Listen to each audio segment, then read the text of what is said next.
ਸਾਰੇ ਭੈਣ ਭਰਾਵਾਂ ਨੂੰ ਜੈ ਮਸੀਹ ਦੀ। ਅੱਜ ਦੇ ਵਚਨ ਦਾ ਮਨਨ ਕਰਨ ਤੋਂ ਪਹਿਲਾਂ ਅਸੀਂ ਪ੍ਰਾਰਥਨਾ ਵਿੱਚ ਜਾਵਾਂਗੇ। ਦਿਆਲੂ, ਕਿਰਪਾਲੂ, ਮਿਹਰਬਾਨ, ਪ੍ਰੇਮੀ ਪਰਮੇਸ਼ਰ, ਅਸੀਂ ਆਪ ਦਾ ਧੰਨਵਾਦ, ਆਪ ਦੀ ਮਹਿਮਾ, ਆਪ ਦੀ ਵਡਿਆਈ ਕਰਦੇ ਹਾਂ, ਕਿਉਂਕਿ ਆਪ ਰਾਜਿਆਂ ਦੇ ਰਾਜਾ, ਪ੍ਰਭੂਆਂ ਦੇ ਪ੍ਰਭੂ, ਸਰਵ ਸ਼ਕਤੀਮਾਨ, ਸਰਵ ਵਿਆਪੀ, ਸਰਵੱਗ ਪਰਮੇਸ਼ਰ ਆਪ ਦੇ ਵਚਨ ਦੇ ਨਾਲ ਸਾਨੂੰ ਸਿੱਖਿਆ ਦੇ ਔਰ ਆਪ ਦੇ ਵਚਨ ਦੇ ਨਾਲ ਸਾਨੂੰ ਚੱਲਣਾ ਦੱਸ ਔਰ ਆਪ ਦੇ ਵਚਨ ਦੇ ਨਾਲ ਪਿਆਰ ਕਰਨਾ ਸਾਡੇ ਵਿੱਚ ਪ੍ਰਗਟ ਕਰ, ਤਾਂ ਕਿ ਆਪ ਦੀ ਮਹਿਮਾ ਹੋ ਸਕੇ। ਆਪ ਦੇ ਵਚਨ ਦਾ ਬੋਲਣਾ ਆਪ ਦੀ ਆਤਮਾ ਵੱਲੋਂ ਸਾਡੇ ਜੀਵਨ ਦੇ ਵਿੱਚ ਜੀਵਨਦਾਇਕ ਹੋਵੇ ਔਰ ਹਰ ਇੱਕ ਸੁਣਨ ਵਾਲੇ ਨੂੰ ਇਸ ਦੇ ਰਾਹੀਂ ਆਸ਼ੀਸ਼ ਮਿਲੇ। ਇਹ ਸਭੋ ਕੁਝ ਤੇਰੇ ਹੱਥਾਂ ਵਿੱਚ ਸੌਂਪਦੇ ਹੋਏ ਬੇਨਤੀ ਮੁਕਤੀ ਦਾਤੇ ਪ੍ਰਭੂ ਯਿਸੂ ਮਸੀਹ ਦੇ ਪਵਿੱਤਰ ਤੇ ਸਮਰਥੀ ਨਾਮ ਵਿੱਚ ਮੰਗਦੇ ਹਾਂ, ਆਮੇਨ। ਪਿਆਰੇ ਅਜ਼ੀਜ਼, ਨਿਤ ਪ੍ਰਤੀ ਦਿਨ ਲੋਕ ਜਾਂ ਸਾਡੇ ਵਿੱਚ ਅਲੱਗ-ਅਲੱਗ ਜਗ੍ਹਾ ਦੇ ਉੱਤੇ ਕਰੂਸੀਫਿਕੇਸ਼ਨ ਭਾਵ ਸਲੀਬ ਦੀਆਂ ਗੱਲਾਂ ਹੋ ਰਹੀਆਂ ਨੇ। ਅੱਜ ਵੀ ਮੈਂ ਸਲੀਬ ਦੇ ਉੱਤੇ ਬਹੁਤ ਸਾਰੇ ਲੋਕਾਂ ਦੇ ਨਾਲ ਚਰਚਾ ਦੇ ਵਿੱਚ ਪਾਇਆ ਗਿਆ, ਪਰ ਇਸ ਦੇ ਵਿੱਚ ਅੱਜ ਦੀ ਜੋ ਚਰਚਾ ਹੋਈ ਹੈ ਉਹ ਹੋਈ ਹੈ ਪਰਮੇਸ਼ਰ ਦੀ ਇੱਛਾ ਦੇ ਚੱਲਣ ਦੇ ਉੱਤੇ। ਬਹੁਤ ਸਾਰੇ ਲੋਕ ਇਹ ਗੱਲ ਕਹਿ ਰਹੇ ਆ ਕਿ ਪ੍ਰਭੂ ਯਿਸੂ ਮਸੀਹ ਇਸ ਦੁਨੀਆ ਦੇ ਵਿੱਚ ਮਨੁੱਖੀ ਜੀਵਨ ਨੂੰ ਬਚਾਉਣ ਦੇ ਲਈ ਆਇਆ, ਪਰ ਅਸਲ ਦੇ ਵਿੱਚ ਉਹ ਪਰਮੇਸ਼ਰ ਦੀ ਇੱਛਾ ਨੂੰ ਸਾਡੇ ਜੀਵਨ ਦੇ ਵਿੱਚ ਪੂਰਾ ਕਰਨ ਆਇਆ ਸੀ। ਔਰ ਅਸੀਂ ਜਦੋਂ ਇਸ ਵਚਨ ਨੂੰ ਪੜ੍ਹ ਰਹੇ ਸੀ, ਇਸ ਵਚਨ ਦੇ ਨਾਲ ਗੱਲ ਕਰ ਰਹੇ ਸੀ, ਤਦ ਮੇਰੇ ਜੀਵਨ ਦੇ ਵਿੱਚ ਪਰਮੇਸ਼ਰ ਦੇ ਆਤਮਾ ਨੇ ਇਸ ਵਿਚਾਰ ਨੂੰ ਪਾਇਆ ਕਿ ਪਰਮੇਸ਼ਰ ਦੀ ਇੱਛਾ ਦੇ ਅਨੁਸਾਰ ਚੱਲਣਾ ਇੱਕ ਵਿਸ਼ਵਾਸੀ ਦਾ ਕਿਵੇਂ ਹੋਣਾ ਚਾਹੀਦਾ ਹੈ। ਪ੍ਰਭੂ ਯਿਸੂ ਮਸੀਹ ਤਾਂ ਪਰਮੇਸ਼ਰ ਦੀ ਇੱਛਾ ਦੇ ਅਨੁਸਾਰ ਚੱਲਿਆ। ਪ੍ਰਭੂ ਯਿਸੂ ਮਸੀਹ ਨੇ ਆਪਣੇ ਜੀਵਨ ਦੇ ਵਿੱਚ ਆਪਣੀ ਨਹੀਂ ਪਰਮੇਸ਼ਰ ਦੀ ਇੱਛਾ ਪੂਰੀ ਕੀਤੀ। ਪ੍ਰਭੂ ਯਿਸੂ ਮਸੀਹ ਨੇ ਪਰਮੇਸ਼ਰ ਦੀ ਇੱਛਾ ਦੇ ਵਿੱਚ ਉਸ ਦੇ ਪ੍ਰੇਮ ਨੂੰ, ਉਸ ਦੀ ਸੱਚਤਾ ਨੂੰ ਅਤੇ ਉਸ ਦੀ ਪਵਿੱਤਰਤਾ ਨੂੰ ਪ੍ਰਗਟ ਕਰਕੇ ਸਾਡੇ ਜੀਵਨ ਦੇ ਵਿੱਚ ਪਰਮੇਸ਼ਰ ਦਾ ਸਵਰੂਪ ਦੱਸਿਆ। ਕਿੰਨਾ ਅਦਭੁਤ ਹੈ ਇਹ ਪਰਮੇਸ਼ਰ ਦਾ ਅਤੇ ਪਰਮੇਸ਼ਰ ਪੁੱਤਰ ਦਾ ਜੀਵਨ। ਇਸ ਗੱਲ ਨੂੰ ਸਮਝਣ ਦੇ ਲਈ ਮੈਨੂੰ ਪ੍ਰਭੂ ਮਤੀ ਰਚੀ ਸੁਸਮਾਚਾਰ ਉਸ ਦਾ 7 ਅਧਿਆਇ ਉਸ ਦੀ 21 ਆਇਤ ਦੇ ਵਿੱਚ ਲੈ ਕੇ ਗਿਆ, ਜਿੱਥੇ ਲਿਖਿਆ ਹੈ, ਨਾ ਹਰੇਕ ਜਿਹੜਾ ਮੈਨੂੰ ਪ੍ਰਭੂ ਪ੍ਰਭੂ ਕਹਿੰਦਾ ਹੈ ਸਵਰਗ ਦੇ ਰਾਜ ਵਿੱਚ ਵੜੇਗਾ, ਬਲਕਿ ਉਹ ਜੋ ਮੇਰੇ ਸਵਰਗੀ ਪਿਤਾ ਦੀ ਮਰਜ਼ੀ ਉੱਤੇ ਚੱਲੇਗਾ। ਬੜੀ ਅਦਭੁਤ ਗੱਲ ਹੈ। ਯਿਸੂ ਨੇ ਜ਼ੋਰ ਦੇ ਕੇ ਸਿਖਾਇਆ ਕਿ ਪਰਮੇਸ਼ਰ ਦੇ ਮਕਸਦਾਂ ਅਤੇ ਇੱਛਾ ਨੂੰ ਪੂਰਾ ਕਰਨਾ ਸਵਰਗ ਦੇ ਰਾਜ ਵਿੱਚ ਦਾਖਲ ਹੋਣ ਦੇ ਲਈ ਇੱਕ ਸ਼ਰਤ ਹੈ, ਇੱਕ ਸ਼ਰਤ ਹੈ। ਔਰ ਇਹ ਸ਼ਰਤ ਉਸ ਦੀ ਇੱਛਾ ਦੇ ਉੱਤੇ ਚੱਲਣ ਦੇ ਨਾਲ ਹੈ। ਔਰ ਜਦੋਂ ਇਸ ਸ਼ਰਤ ਦੇ ਉੱਤੇ ਮੈਂ ਧਿਆਨ ਦੇ ਰਿਹਾ ਸੀ ਤਾਂ ਮੈਨੂੰ ਸਭ ਤੋਂ ਪਹਿਲਾਂ ਸਰਵੋਤਮ ਪਵਿੱਤਰਤਾ ਨਜ਼ਰ ਆਈ। ਪ੍ਰਭੂ ਯਿਸੂ ਮਸੀਹ ਨੇ ਪਰਮੇਸ਼ਰ ਦੀ ਪਵਿੱਤਰਤਾ ਨੂੰ ਪਰਮੇਸ਼ਰ ਦੀ ਇੱਛਾ ਦੇ ਅਨੁਸਾਰ ਮੇਰੇ ਅਤੇ ਆਪ ਦੇ ਵਿੱਚ ਇਸ ਸਰਵਤ ਸ੍ਰਿਸ਼ਟੀ ਦੇ ਵਿੱਚ 33.5 ਸਾਲ ਪੂਰੀ ਤਰ੍ਹਾਂ ਨਾਲ ਪ੍ਰਗਟ ਕੀਤਾ। ਚਾਰੇ ਅੰਜੀਲਾਂ ਪੜ੍ਹ ਕੇ ਦੇਖ ਲਓ, ਪ੍ਰਭੂ ਯਿਸੂ ਮਸੀਹ ਦੀ ਪਵਿੱਤਰਤਾ ਨਜ਼ਰ ਆਉਂਦੀ ਹੈ। ਔਰ ਪ੍ਰਭੂ ਯਿਸੂ ਮਸੀਹ ਦੇ ਵਚਨ 'ਚ ਸਾਫ਼ ਤੌਰ 'ਤੇ ਲਿਖਿਆ, ਕੌਣ ਹੈ ਜੋ ਉਸ ਉੱਤੇ ਦੋਸ਼ ਸਾਬਿਤ ਕਰ ਸਕਦਾ ਹੈ। 3 ਜਗ੍ਹਾ ਤੇ ਉੱਤੇ ਉਹ ਪਰਖਿਆ ਗਿਆ ਕਰੂਸੀਫਿਕੇਸ਼ਨ ਦੇ ਟਾਈਮ ਦੇ ਵਿੱਚ, ਪਰ ਤਿੰਨਾਂ ਦੇ ਵਿੱਚ ਉਹ ਬੇਦੋਸ਼ ਨਿਕਲਿਆ। ਗਲੀਲ ਦੇ ਰਾਜੇ ਵਿੱਚ, ਯਹੂਦੀਆਂ ਦੀ ਸਭਾ ਦੇ ਵਿੱਚ, ਕੈਸਰ ਦੇ ਉਸ ਨਿਆਂ ਦੇ ਰਾਜ ਵਿੱਚ, ਉਹ ਤਿੰਨਾਂ ਦੇ ਵਿੱਚੋਂ ਪਵਿੱਤਰ ਨਿਕਲਿਆ। ਕਿਸੇ ਕੋਲ ਵੀ ਉਸ ਦੇ ਪ੍ਰਤੀ ਊਚ ਜਾਂ ਦੋਸ਼ ਨਹੀਂ ਮਿਲਿਆ। ਇਸ ਦਾ ਮਤਲਬ ਉਸ ਨੇ ਪਰਮੇਸ਼ਰ ਦੀ ਪਵਿੱਤਰ ਆਗਿਆ ਨੂੰ ਪਵਿੱਤਰਤਾ ਦੇ ਨਾਲ ਇਸ ਧਰਤੀ ਦੇ ਉੱਤੇ ਸਰਵਤ ਮਨੁੱਖ ਜਾਤੀ ਦੇ ਲਈ ਪੂਰਾ ਕੀਤਾ। परमेश्वर की इच्छा सी कि मेरा पुत्र जो पवित्र है, जो स्वर्ग के सिंहासन के उत्ते विराजमान है, जिस की महिमा 24 प्राचीन अते 4 प्राणी करते हैं, वो उस दी महिमा नूं इस धरती के उत्ते प्रगट करे अते उस दे राही लोक जानन कि परमेश्वर पवित्र है। और अज असी सचमुच यसु मसीह के जीवन चरित्र नूं वेख के पढ़ के ये जानते हाँ कि वह महा पवित्र पवित्र पवित्र परमेश्वर सी, जिस दे बारे 4 प्राणी कदे कहंदे नहीं सी थकदे। सैना दा राजा, सैनाओं दा यहोवा परमेश्वर पवित्र पवित्र पवित्र है। प्यारो, इस पवित्रता दे विच मैनू मनुखी जीवन दे विच प्रभु यसु मसीह दी एक जो सच्चाई है वो नज़र आती है जदों लूका दी अंजील 15 अध्याय उसकी 11 तो 32 आयत तक पढ़ते हैं। एक पिता दे 2 पुत्र, एक निकम्मा निकल गया, एक उसके कोल रहा। जिहड़ा निकम्मा निकल गया वो संसार दियां ਉਹਦੇ ਕੋਲ रह के निकलिया, उस संसार दियां सारियां ऐशो आराम अते सब चलाना दे विच अपने आप नूं पलीत किया। उसने परमेश्वर दे स्वरूप नूं जो उस दे उत्ते प्रगट होया सी, उस दे उत्ते एक पाप दा चिन्ह प्रगट किया। और जदों वो पाप दे कारण नाश होण जा रहा सी, नष्ट हो रहा सी, तद उसने पिता नूं याद किया अते उसकी महिमा नूं याद किया जो उस घर दे विच उस नूं मिल रही सी। तद लिखिया वो मुड़िया अते अपने पिता वाले कह के भज्या कि पिता जी, मैं तेरा पुत्र कहाण दे योग नहीं, मैं तेरी इच्छा के अनुसार नहीं चलिया, हुण मैनूं अपने घर दे विच एक नौकर जिहा रख ला। मुड़िया अपने जीवन दे विच एक इच्छा लैके, कादी पश्चाताप की इच्छा लैके। जदों असी परमेश्वर वल मुड़दे हाँ, पश्चाताप दे नाल मुड़दे हाँ, तां परमेश्वर मैनू अपने प्यारे पुत्र प्रभु यसु मसीह दे राही पवित्र कर दिंदा है। जदों पवित्र कर दिंदा है तां परमेश्वर की इच्छा मेरे जीवन विच पूरी हुंदी है प्रभु यसु मसीह दे राही। जदों मैं स्वीकार करदा हाँ, पिता जी, मैं तेरे अते स्वर्ग दे विरोध विच पाप किया है, हुण मैं तेरा पुत्र सताए जाण दे योग नहीं, पर धन्नवाद है तेरा कि तुसी अपने प्यारे पुत्र प्रभु यसु मसीह दे राही मेरे सारे पापां दा कर्ज कालवरी क्रूस दे उत्ते पूरा किया अते मेरी खातर अपना लहू बहा के मेरे पापां दा ऋण चुकाया अते मेरे बदले आप कालवरी क्रूस के उत्ते मारे गए, वचन के अनुसार दफन किए गए अते वचन के अनुसार तीसरे दिहाड़े जी उठे। मैनू परमेश्वर की पवित्र संतान बनाने के लिए मैं स्वीकार करता हाँ आप दे प्यारे पुत्र प्रभु यसु मसीह। तद मेरे विच परमेश्वर की पवित्रता वास करना शुरू होती है। जिस तरह वो पुत्र मुड़िया अते उसके वेखे पिता ने कहा, ये मर गया सी, हुण फेर जी पिया। इहदा मतलब काहदे विच जी पिया? परमेश्वर की पवित्रता दे विच, जो कदे खत्म नहीं हुंदी, जो कदे नाश नहीं हुंदी, हमेशा बनी रहती है। और इस विच असी दूसरी गल देखते हैं कि उसने परमेश्वर के वचन नूं सुनिया। ये आग्याकारिता है। जदों असी परमेश्वर के वचन नूं सुणदे हां तां इह साडे जीवन दे विच परमेश्वर की महिमा नूं प्रगट करदी है। मैं आप दे लई रोमिया की पुस्तक 10 अध्याय उसकी 17 आयत नूं आप दे लई पढ़ रहा हाँ। साडे लई पवित्रता किवें आउंदी है, पवित्रता नूं असीं किवें अपने जीवन दे विच दिन प्रति दिन वधाउंदे जांदे आ, ब्राइट हुंदे जांदे आ, शाइनिंग आती जाती है। वो किवें है?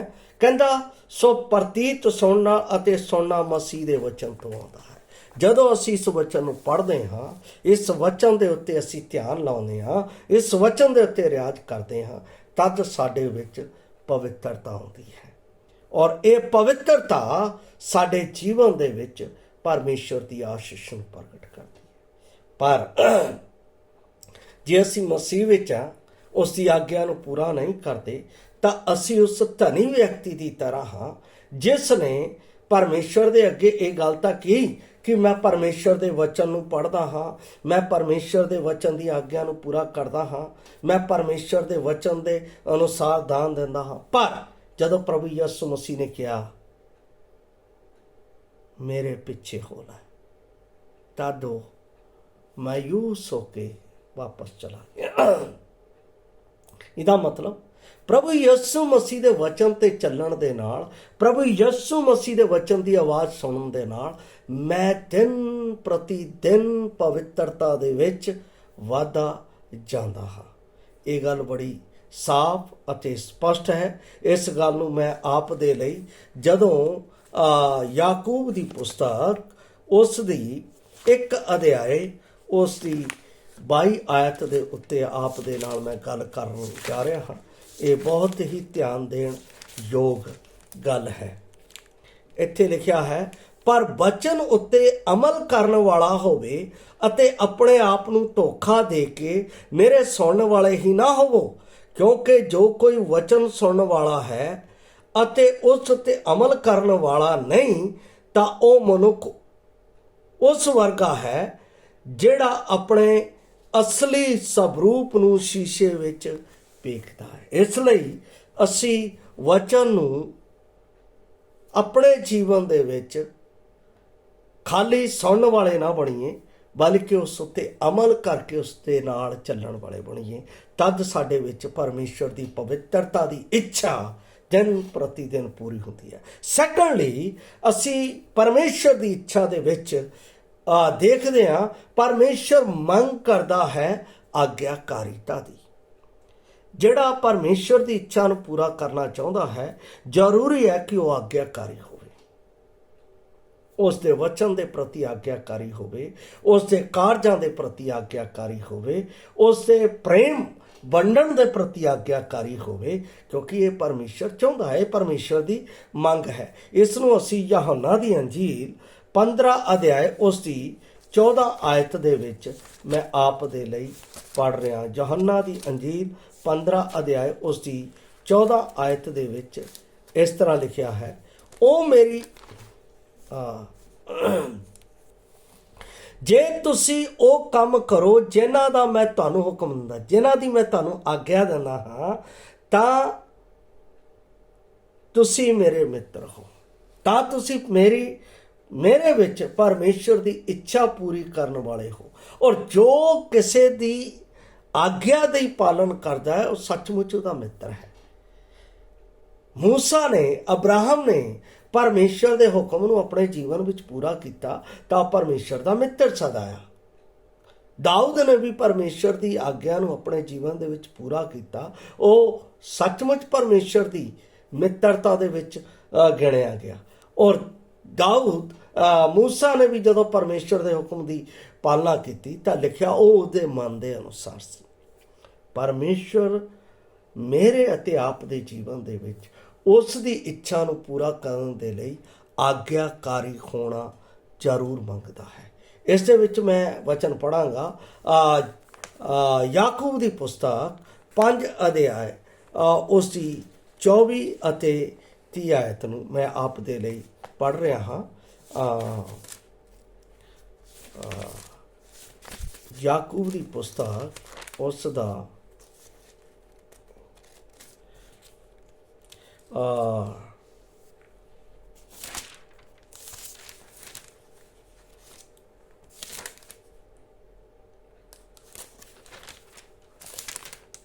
ਇੱਕ ਦਾ 24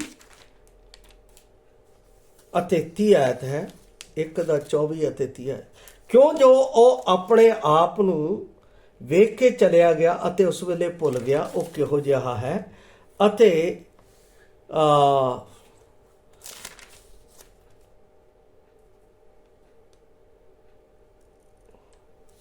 ਉਸ ਵਿੱਚ ਉਸ ਨੇ ਪਰ ਕੋਈ ਆਖੇਗਾ ਭਾਈ ਤੇਰੇ ਕੋਲ ਨੀਚਾ ਹੈ ਅਤੇ ਮੇਰੇ ਕੋਲ ਅਮਲ, ਤੂੰ ਆਪਣੀ ਨੀਚਾ ਅਤੇ ਅਮਲਾਂ ਦੇ ਬਿਨਾਂ ਮੈਨੂੰ ਵਿਖਾ ਤਾਂ ਮੈਂ ਆਪਣੀਆਂ ਅਮਲਾਂ ਨਾਲ ਤੈਨੂੰ ਆਪਣੀ ਨੀਚਾ ਨੂੰ ਵਿਖਾਵਾਂਗਾ। ਆਗਿਆਕਾਰੀਤਾ ਦੇ ਵਿੱਚ ਇਹ ਗੱਲ ਜ਼ਰੂਰ ਹੈ ਕਿ ਸਾਡੇ ਵਿੱਚ ਅਮਲ ਹੋਣਾ ਜ਼ਰੂਰੀ ਹੈ। ਜਦੋਂ ਕਿਸੇ ਨੇ ਮੈਨੂੰ ਕਹਿ ਦਿੱਤਾ ਜਦ ਤੱਕ ਮੇਰੇ ਵਿੱਚ ਅਮਲ ਨਹੀਂ ਤਾਂ ਮੈਂ ਉਸ ਦੇ ਵਿੱਚ ਆਗਿਆਕਾਰੀ ਨਹੀਂ। ਪ੍ਰਭੂ ਯਿਸੂ ਮਸੀਹ ਨੇ ਇਸ ਆਗਿਆਕਾਰੀਤਾ ਨੂੰ ਯਹੋਨਾ ਦੀ ਅੰਜੀਲ 5 ਅਧਿਆਏ ਮੈਂ ਉਸ ਦੀ 24 ਆਇਤ ਨੂੰ ਆਪ ਦੇ ਲਈ ਪੜ੍ਹ ਰਿਹਾ ਹਾਂ। ਯਹੋਨਾ ਦੀ ਅੰਜੀਲ 5 ਦਾ 24 ਜਿੱਥੇ ਪ੍ਰਭੂ ਯਿਸੂ ਮਸੀਹ ਆਪਣੇ ਜੀਵਨ ਦੇ ਬਾਰੇ ਪਰਮੇਸ਼ਰ ਦੀ ਆਗਿਆਕਾਰੀਤਾ ਨੂੰ ਪ੍ਰਗਟ ਕਰਦਾ ਹੈ। ਇੱਥੇ ਲਿਖਿਆ ਹੈ, ਮੈਂ ਤੁਹਾਨੂੰ ਸੱਚ ਸੱਚ ਆਖਦਾ ਹਾਂ ਕਿ ਜੋ ਕੋਈ ਮੇਰਾ ਵਚਨ ਸੁਣਦਾ ਅਤੇ ਉਸ ਉਤੇ ਪ੍ਰਤੀਤ ਕਰਦਾ ਹੈ, ਜਿਨ ਮੈਨੂੰ ਘੱਲਿਆ ਸਦੀਪਕ ਜਿਉਣ ਉਹਦਾ ਹੈ ਔਰ ਉਸ ਉੱਤੇ ਸਜ਼ਾ ਦਾ ਹੁਕਮ ਨਹੀਂ ਸਗੋਂ ਮੌਤ ਤੋਂ ਪਾਰ ਉਹ ਜਿਉਣ ਕੋਲ ਪਹੁੰਚਿਆ ਹੈ। ਜਿਹੜਾ ਆਗਿਆ ਪਰਮੇਸ਼ਰ ਦੇ ਹੁਕਮ ਨੂੰ ਮੰਨ ਲੈਂਦਾ ਹੈ ਉਹ ਸੱਚਮੁੱਚ ਜਿਉਣ ਨੂੰ ਪ੍ਰਾਪਤ ਕਰਦਾ ਹੈ। ਇਸ ਲਈ ਬਾਈਬਲ ਦੇ ਵਿੱਚ ਯਹੋਨਾ 3:16 ਦੇ ਵਿੱਚ ਲਿਖਿਆ, ਪਰਮੇਸ਼ਰ ਨੇ ਜਗਤ ਨਾਲ ਅਜਿਹਾ ਪਿਆਰ ਕੀਤਾ ਕਿ ਉਸਨੇ ਆਪਣਾ ਇਕਲੌਤਾ ਪੁੱਤਰ ਬਖਸ਼ ਦਿੱਤਾ ਤਾਂ ਕਿ ਹਰ ਇੱਕ ਜੋ ਉਸ ਉੱਤੇ ਨਿਹਚਾ ਕਰੇ ਉਹ ਨਾਸ਼ ਨਾ ਹੋਵੇ ਬਲਕਿ ਸਦੀਪਕ ਜੀਵਨ। ਇਹਦਾ ਮਤਲਬ ਜਿਹੜਾ ਵਿਸ਼ਵਾਸ ਕਰਦਾ ਉਹ ਆਗਿਆਕਾਰੀ ਹੈ।